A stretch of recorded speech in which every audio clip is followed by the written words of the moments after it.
minds that plot destruction, sorcerer of death's construction,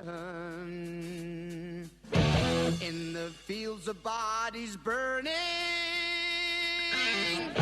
as the war machine keeps turning, death and hatred to mankind, poisoning their brainwashed mind. Welcome to the Anarchist World This Week, broadcast across Australia on the National Community Radio Satellite. Listen to the Anarchist World This Week, Australia's sacred cow slaughterhouse. Listen to analysis of local, national, international events. Listen to analysis you'll never hear anywhere else.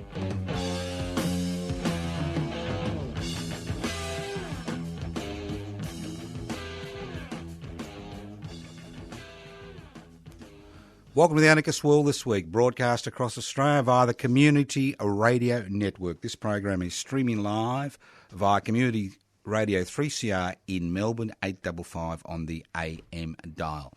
The program is podcast. You can access the podcast by going to 3cr.org.au. 3cr.org.au. It'll be up there for 6, 7, 8 weeks. Who knows? It'll be there.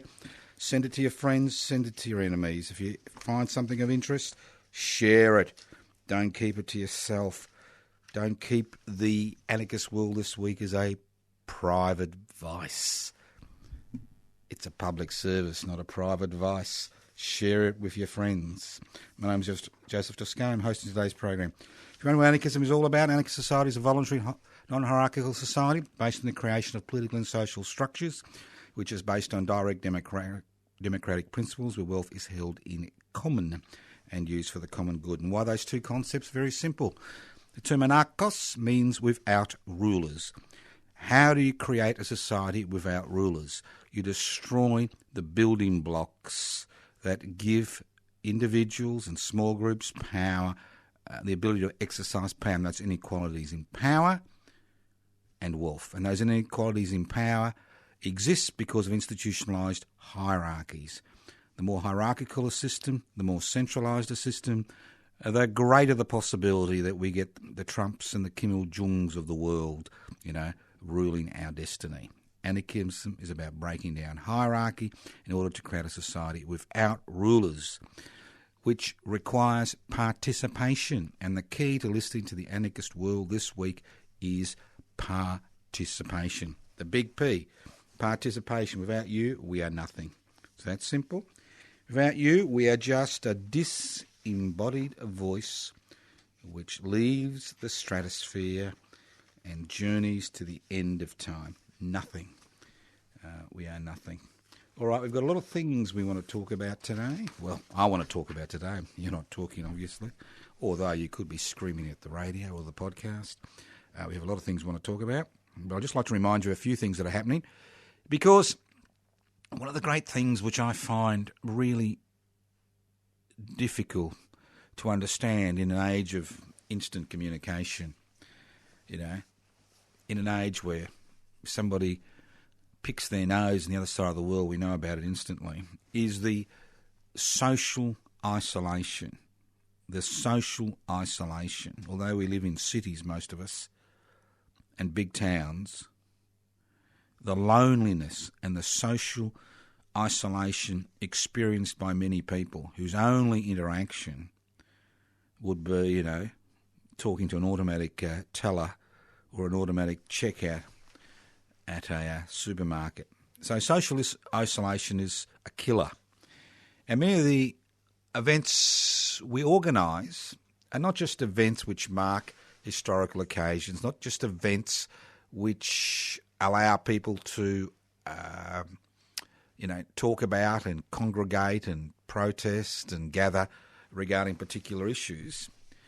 But a lot of these events are organised in such a way as to break people's social isolation, especially people with an egalitarian, radical perspective, because sometimes it can be difficult to interact with your neighbours and friends when somehow they think the ideas that you talk about, are not relevant or utopian or, could never be part of reality. So these events allow people to come together. So there's a few events organised for the next 2 weeks, and I will go through them. Because breaking down social isolation, allowing people to come together, act together, eat together, creates those bonds of friendship and solidarity which are necessary to create a society within a society which is based on egalitarian principles. So what's happening? Well, every Wednesday night, as you know, fresh food at the Conjo Ethiopian restaurant if you're in Melbourne, which is across the road from the studios of 3CR in Melbourne, which is the top end of Smith Street, 21 Smith Street in Fitzroy. So you'll see the 3CR building on the corner there. Walk across the road, about 10 metres, and there it is, Conjo Ethiopian Restaurant. We start at 6 p.m, go to 9 p.m, sometimes 10 p.m, depending on the number of people who attend. An evening of discussion, fun, interaction, meeting people, forming alliances, getting involved, possibly, organising actions, organising activities, break down that social isolation. That's the whole purpose of this. Every Wednesday night at the same venue until we change our mind. But currently, we'll be going to the end of the year, see how it goes. If it doesn't go well, then we'll try something else. But it's going very well at the minute. It's been the scene of a little bit of merriment, a lot of merriment, and also the scene of the ability to organise things. So think about that. Next, this Saturday, that's right, this Saturday, which I think will be the 9th, that's right. This Saturday is the 9th of September. This Saturday, I'll be at the Old Ballarat Cemetery at 11 a.m. Wind, hail, rain, sunshine, sleet, snow. Come down to the Old Ballarat Cemetery, not the new Ballarat Cemetery, 11 a.m. We'll talk about the Eureka Rebellion, look at the Eureka graves, discuss the events, how those events which occurred almost 160 years ago have an impact on Australian society today.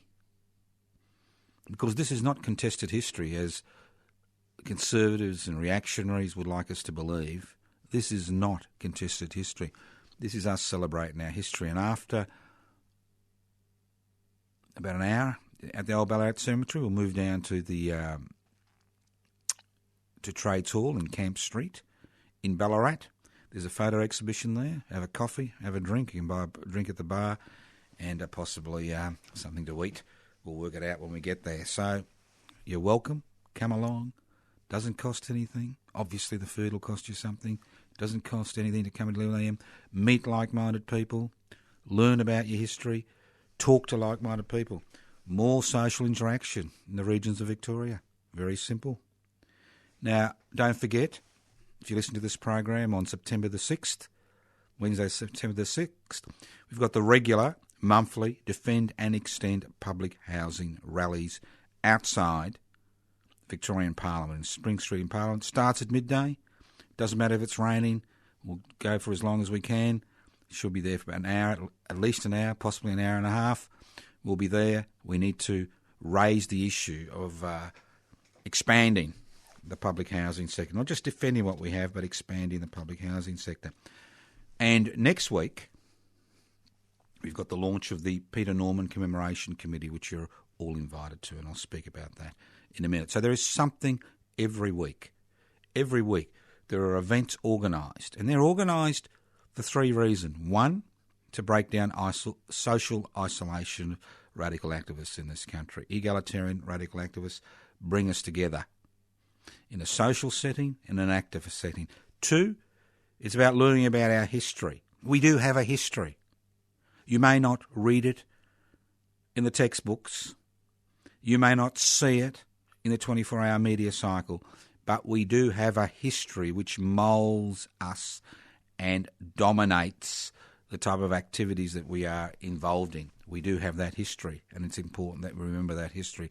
And three, it is a way of us changing the political, social and cultural landscape by being involved in activities, by not being mere spectators to what is happening around us. And I've been an anarchist for 49 years, right? A long, long time. And what I've noticed since the introduction of the World Wide Web is although there's much more, trivial discussion as far as activism is concerned, few and far between. Most people think that if they interact on the net that somehow things will change. Nothing changes without action. You're listening to the Anarchist World This Week, broadcast across Australia on the Community Radio Network. Now, today we are going to reap what we've sown. We are going to reap the seeds of privatisation, globalisation, corporatisation and deregulation. Today we reap the seeds, and there are three issues I'd like to look at. And they're all interlinked because they're all directly related to the last 40 years of so-called political change that has occurred not just in Australia but most of the world, where we have seen most of the political, social and cultural gains made during the first 70 years of the 20th century being washed away by political representatives who no longer act in the interests of the people they represent, who continue to act and continue to promote a parliamentary agenda which benefits those with capital, those with assets. A parliamentary agenda which is designed to keep 10 or 15% of this country bubbling over and the rest of us behind.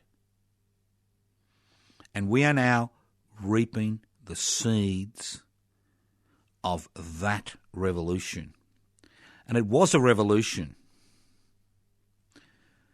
for people who protested and organised and agitated and revolted for over a century in order to force the state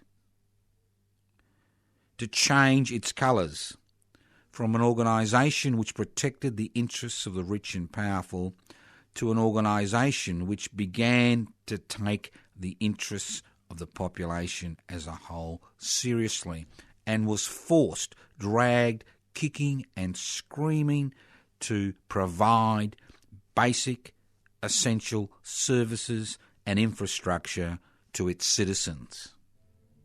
That is the history of the 20th century. That is the history of the 20th century. Think about it. That was our history.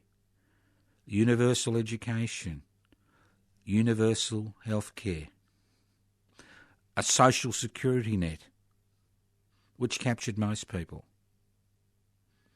universal infrastructure, access to infrastructure, and the list goes on and on. Over the last 40 years, this has been swept aside. I'm going to look at three examples which are relevant today, right now, as I speak, right now. If you go up to a pool,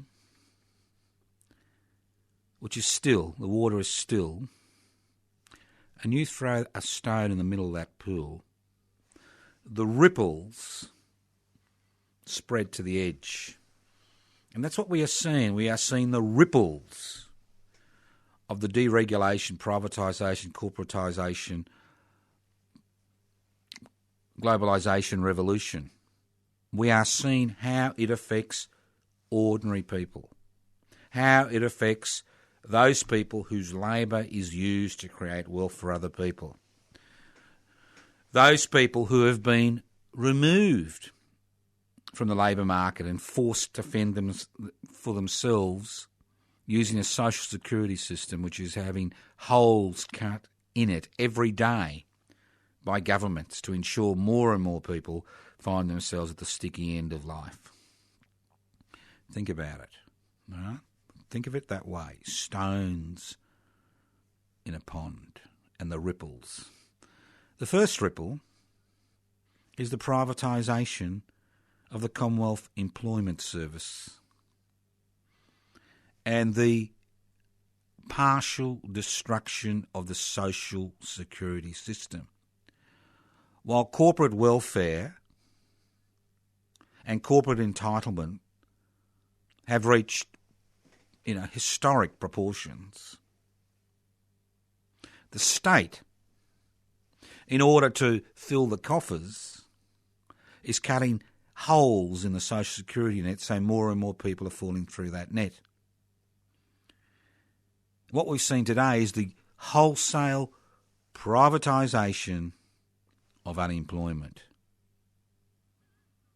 We are seeing private organisations which are supported financially by taxpayers churning people through who are in no position to work, forced into short-term, temporary, poorly paid employment for the sake of statistics, not for their sake. So the changes to the social security system have meant that fewer and fewer Australians are able to access disability support pensions. People have major difficulties coping, whether it's physically, mentally, intellectually, and now being forced into this artificially created job market. People who are not ready or unable to go into employment are now being forced into this situation. And it's no longer through some type of government-run employment service, but through private providers. A handful of 5 or 6 major private providers who are making milk and honey at the expense of the Australian taxpayer, who are paid to a significant degree in terms of the people they place, who don't care about people they place, and just as importantly, don't care about the business organisations they place these individuals in. So what happens is everybody loses. People who need to be on disability support pensions because they're having major difficulties in their lives are forced on New Start allowances. Once they're on New Start allowances, they can lose everything if they don't jump through the hoops. They're forced to access private providers who go through these hoops in order to prepare people, to make people job ready, in inverted commas. You like that word? Job ready. And when they're not job ready, they're thrown into the open marketplace so that they can get their bonus. Because somebody who's been long-term unemployed or previously on a disability support pension is now in so-called employment. And it's not fair to the business and it's not fair to the individual. Because in the majority of cases, it ends in tears. And then we go through the same process again and again and again and again. And the only people who enrich themselves are these private corporations, and they are corporations, the great majority of them, who are being subsidised by the taxpayer to get people to be job ready. And we call this an unemployment service. Extraordinary. Mickey Mouse courses for the sake of doing Mickey Mouse courses. People who are not ready to go into the job market, pushed into unemployment they're not suited for, creating extra problems for them and creating problems for the businesses that they've been, shunted off into. And the only people who benefit is the government because the statistics look good, the unemployment rate is decreasing or stable, and the corporations which run the retraining facilities. They're really prison facilities because people on New Start allowances don't have a choice. If you say no, well, you lose your New Start allowance. Well and simple. So that's example number one. Let's look at example number two. And example number two is based on the rise of groups in our society which sponsor hate. groups in our society which are growing exponentially because of government policy. Government policy, which over the years has been used to marginalise an increasing number of Australians who find it difficult, if not impossible, to find employment, who are shunted aside and treated like human garbage. And unfortunately, there is a growth of a movement amongst people who've been shunted aside so that corporations can maximise their profits, and that's what it's all been about. I mean, Australia was the envy of the world 100 years ago, 150 years, 100 years ago, 120 years ago, because of the strong trade union movement. A strong trade union movement ensured that working people and the people they supported had a decent standard of living. It wasn't brilliant, but it was decent. That's what it was about. It ensured that people had access to the housing market. It ensured there was a little bit of social cohesion in society. Obviously, there were outbreaks of problems, but there was social cohesion, general social cohesion. But today, government policies have created a no-future generation, an increasing number of Australians who see no future for themselves and, more importantly, see no future for their children and grandchildren. And this has occurred through the introduction of legislation which has, one, almost destroyed the trade union movement as a viable opposition. Two, which has allowed the deregulation of the labour market. Three, which has allowed overseas labour to be brought across on bodgy visas, which are exploited by the corporate sector and businesses in order to maximise their profits at the expense of local Australians. So you create this mentality of them and us. Them and us. Them and us. And you create a social fabric that in many ways mirrors what happened in Europe in the 20s and 30s, which resulted in the rise of fascism, as emerging political movements pointed the finger at the other. It's the other that's the problem. It's the Jew. It's the black. It's the gay. They're the problem. We get rid of them, it'll be hunky-dory. And we've seen what fascism led to. We have the history there. We see what racism leads to. It's there. So, in this drive for profit, we have created a community where people fight amongst themselves because of differences, superficial differences, racial differences, language differences, differences in race, differences in religious affiliation, and the list goes on and on. It's always the problem of the other.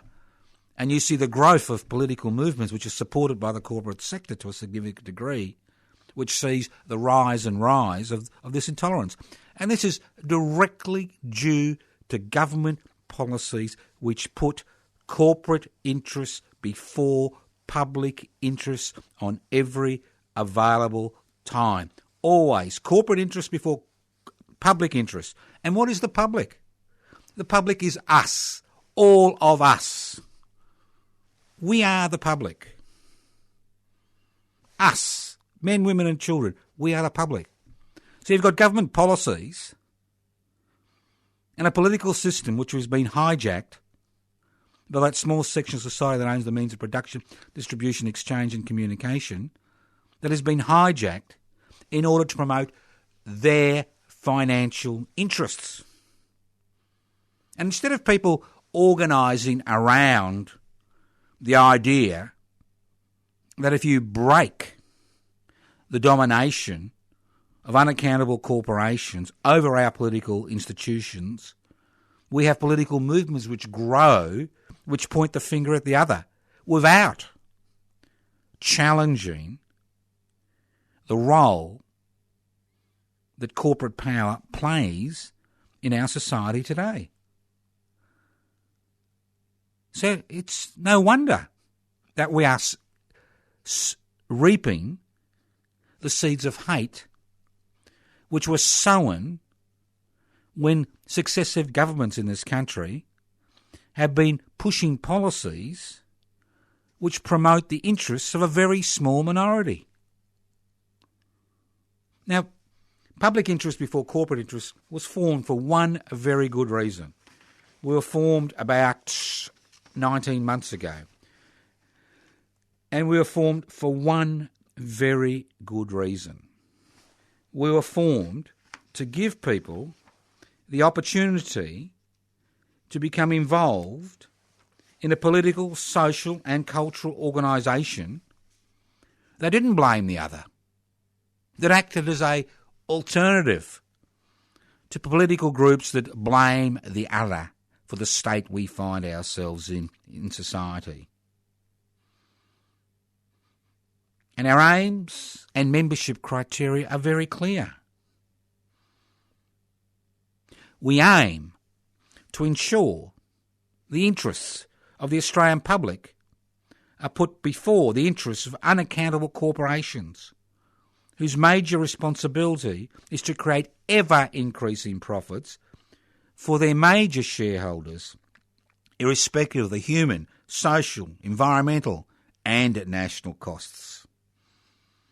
That tiny section of society that owns the means of production, distribution, exchange and communication have become so powerful they are instrumental in setting the parliamentary agenda and determining who governs us.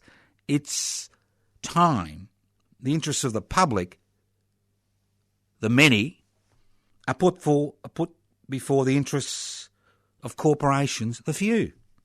That's our aim. Very simple. Membership. Unlike these organisations which you are seeing now slowly grow in our society, which are using people's dissatisfaction to point the fingers at other people, membership is open to people of all religious beliefs and those with no religious beliefs. We welcome people of all races, nationalities, genders and sexual orientation. We believe all human beings are born with inalienable rights and liberties no government can legislate away or corporations take away. So public interest before corporate interest is an inclusive organisation which doesn't see the other as the problem. The problem is the domination of the political systems by unaccountable corporations who have only one responsibility: to create ever-increasing profits for their major shareholders. And if you think I'm kidding, look at all those little shareholders in Channel 10 lost their money while the big boys and girls are raking it in. So if you want to join, instead of, crapping on about this and that and saying, well, I don't want to join a political party or a social movement, I'm an individual, it's been tried before, what's the point? It's not going to work. Nothing ever works. Woe is me. Let's take my Kool-Aid now. Think about it. Our future lies in our hands. It doesn't lie in anybody else's hands. We are the people we've been waiting for. So I encourage you to look at the website, Public Interest Before Corporate Interests, PIBCI, PIBCI.net. I encourage you to download the application form. As soon as we've got 550 members on the electoral roll, that's the law, we will apply for registration as a political party in this country. And while everybody else, organises among people with the same beliefs, we go out. We are out there. At the end of October, we'll be having a picnic at Yallambee South between Warrigal and Morwell in regional Victoria and hopefully set up a branch out there. We've already set up a Rosebud Mornington branch of Public Interest Before Corporate Interest, an active branch in Frankston Hastings.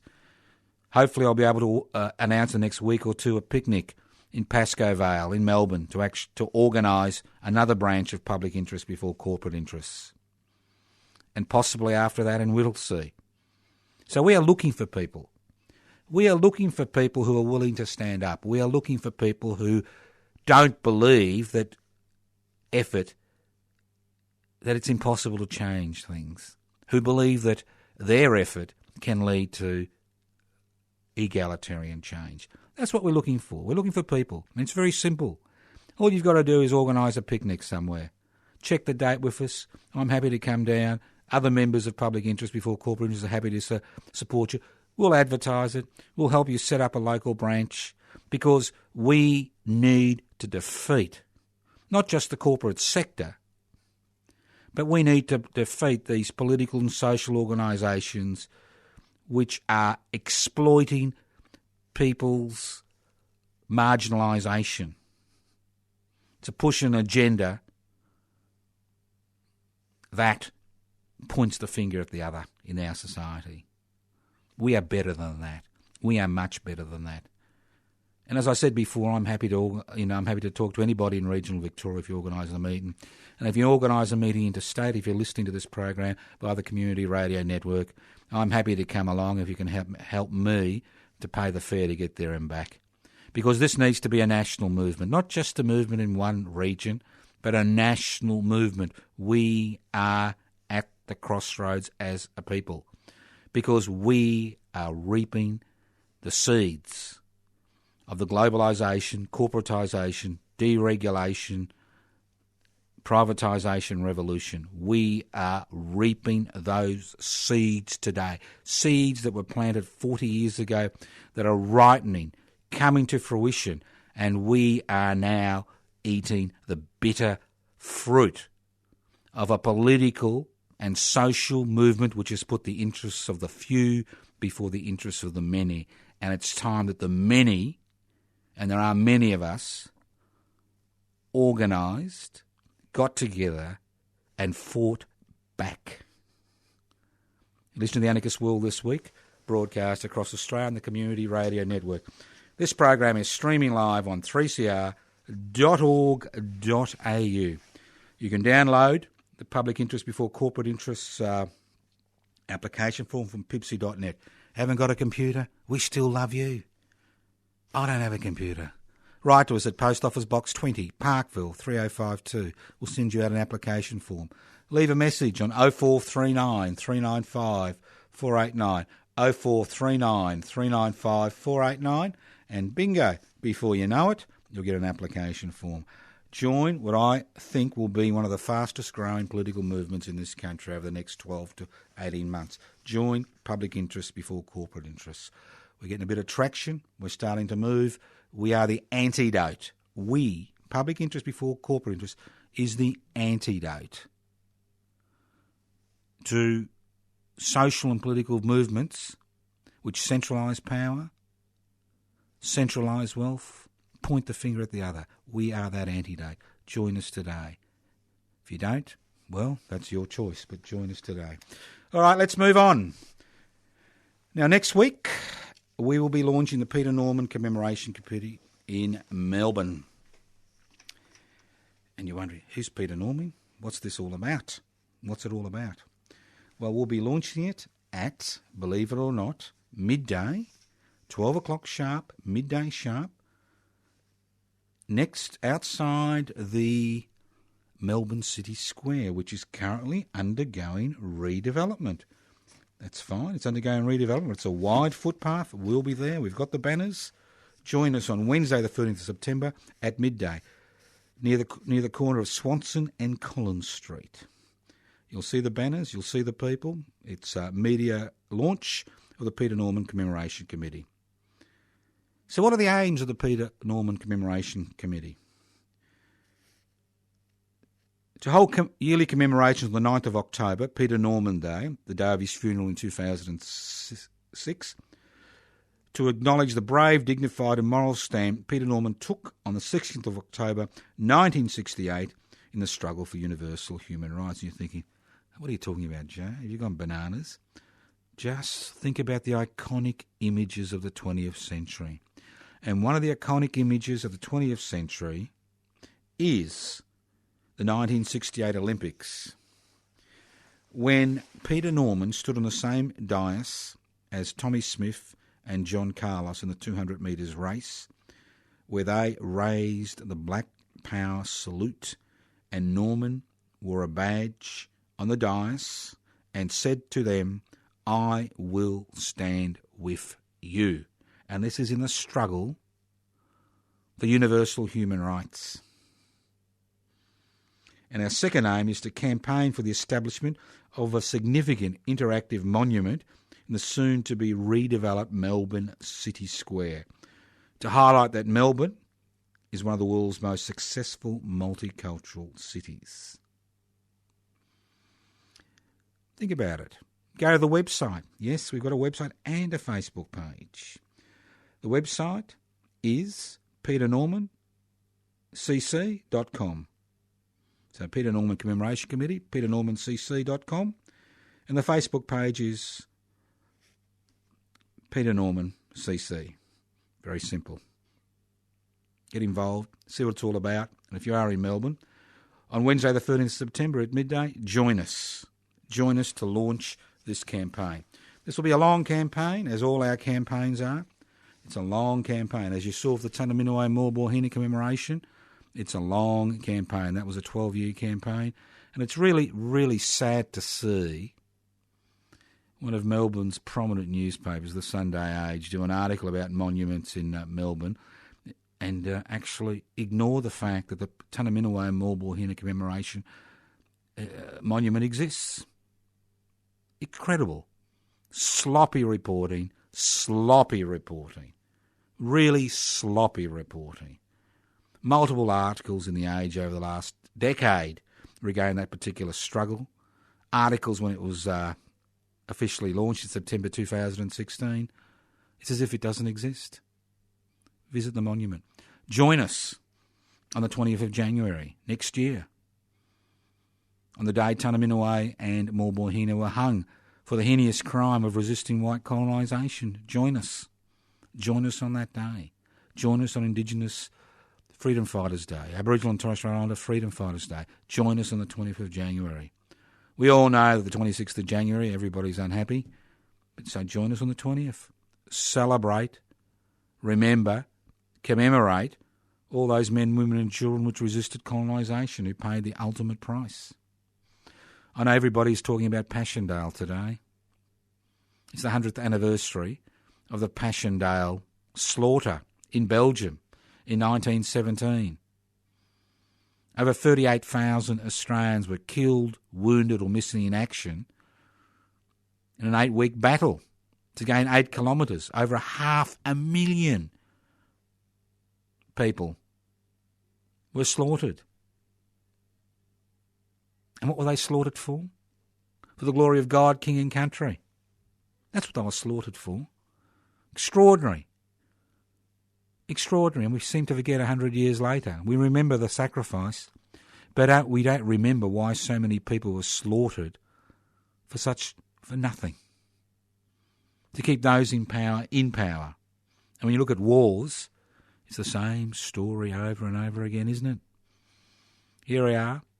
The United States rattling their sabre, North Korea rattling its sabre, going head to head. What for? For the glory of a few leaders? Think about it. Listen to the Anarchist World This Week, broadcast across Australia on the Community Radio Network. And what's the third thing we're going to talk about?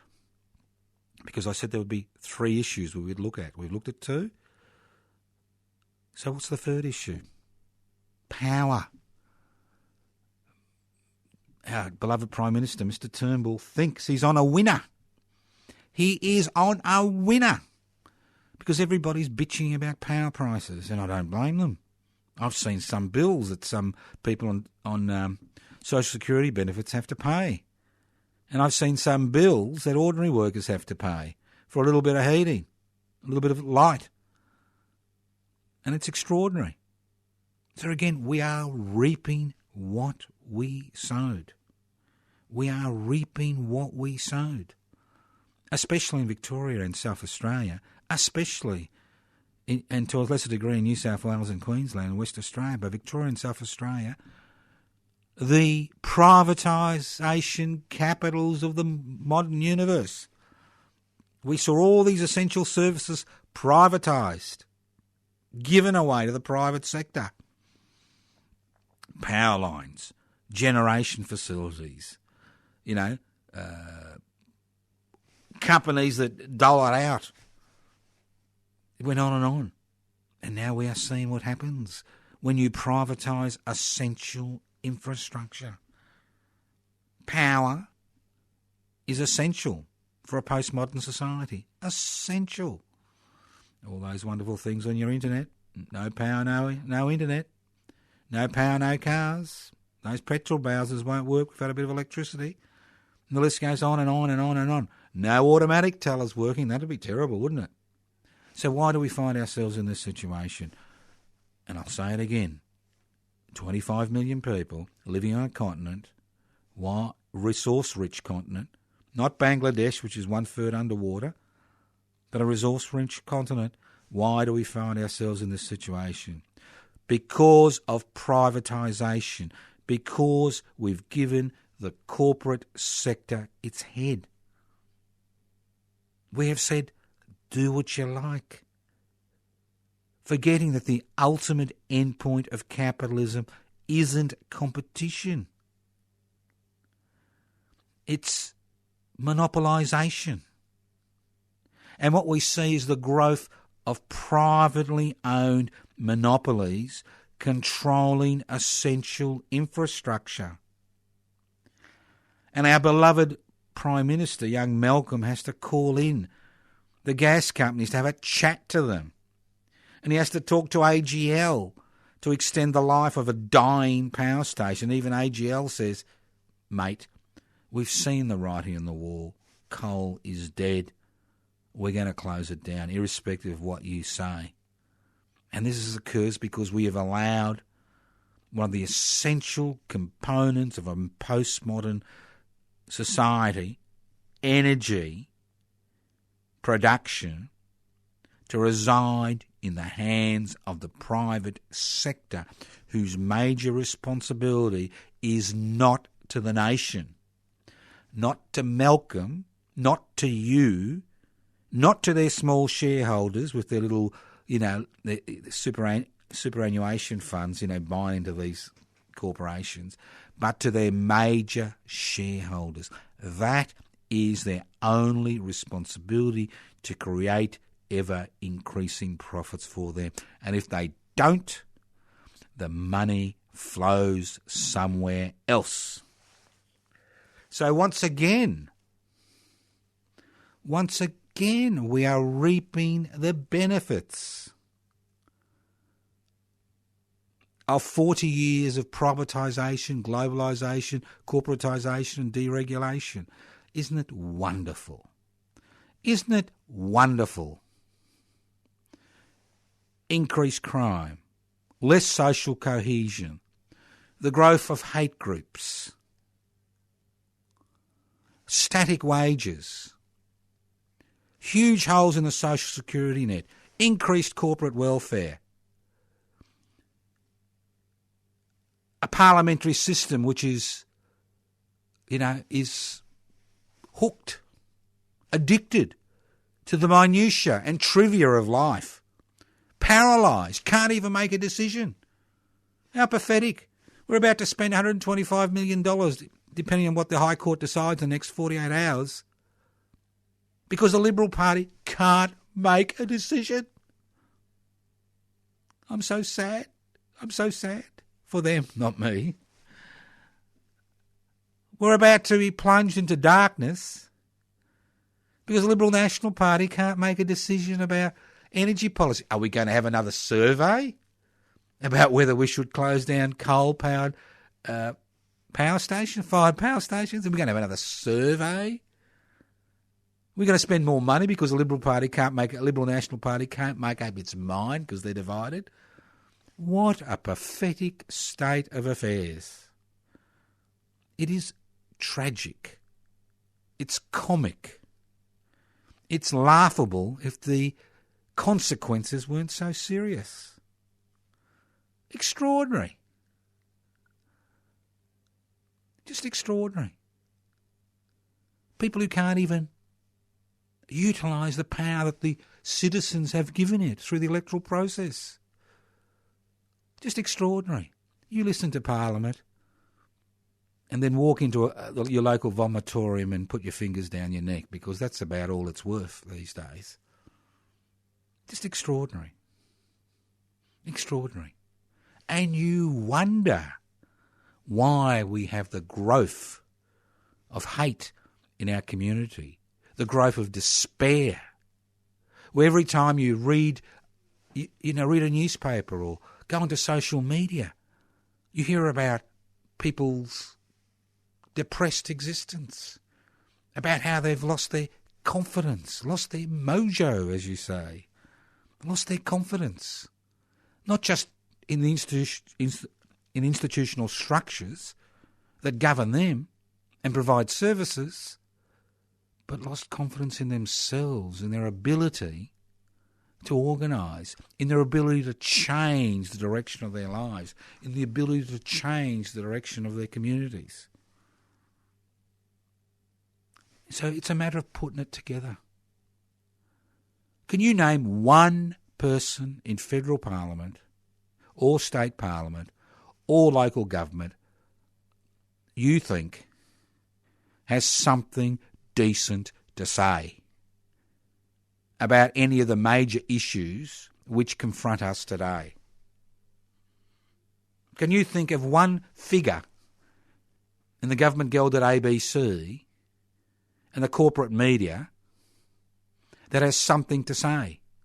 And it's very funny to hear them complain about the fruit which is now being gathered by the community from the deregulation, privatisation, corporatisation, globalisation revolution, which is unfit for human consumption, while not talking about the reasons we find ourselves in this state as a community. Whether it's the energy crisis, whether it's the inability of people to access social security support, whether it's the inability to get full-time work, whether it's about escalating power prices, whether it's about the impotence of parliamentary politics, we begin to realise that we are now at that period that when we realise the fruits that have been born of the deregulation, privatisation, globalisation, corporatisation revolution are unfit for human consumption. So what comes next? Despair or hope? I say hope. Hope is the love child of desire and expectation, the desire for change, and just as important, the expectation that change will occur. And that doesn't occur just through desire. I can desire that beautiful little, model ship, but I can't get it unless I work towards it. It's the same. If you want to create an egalitarian community, if you want to create a community where we can all, irrespective of who we are, develop ourselves to our fullest potential, if you want to break down the inequalities, you need to be active. You need to get involved. It's no excuse that you're too old or too young or too sick. We've all got issues. I mean, I could spend all the next hour talking about my issues. Listen to the Anarchist World This week, broadcast across Australia on the Community Radio Network. As I said before, the struggle for public housing is a fundamental struggle because what we are at the tail end is the privatisation of the public housing sector, where governments wash their hands of providing safe, secure accommodation for their citizens, where they leave it to a private sector which works for one thing, to make a buck. And it's very acute currently in Victoria. where the Labor government is attempting to privatise every public house in the state of Victoria. So I encourage you to go to the Defend and Extend Public Housing website. I encourage you to join the rallies. And if you're listening to this program on Wednesday the 6th of September, I encourage you to join us at midday on the steps of the Victorian Parliament House. And if you can't make it in September, make it in October, the 18th of October. All these are parliamentary sitting days. We are having an effect. And there wouldn't have been an effect without us and other groups that are involved in this campaign. We are having an effect. The Labor government has temporarily stopped transferring titles to the community and social housing sector, private organisations. It is having trouble getting its agenda through Parliament. The Legislative Council, because of our efforts, is now holding a public inquiry into public housing. So if you think nothing can be achieved, well, we don't want you. Things can change if people put effort into it. And if you can, join us for the Defend and Extend Public Housing rallies. And if you can, get involved in the Defend and Extend Public Housing campaigns. Now, one last thing. For 40 years, I've been broadcasting these ideas. 40 years. And on Wednesday, the 20th of September, marks the 40th anniversary, not just of the Anarchist World This Week, but Encounters with the Third Alternative, which was the program which led to the Anarchist World This Week. And we are holding a shindig. Knees Up Mother Brown. That's right, Knees Up Mother Brown. Our little party. So join us Wednesday.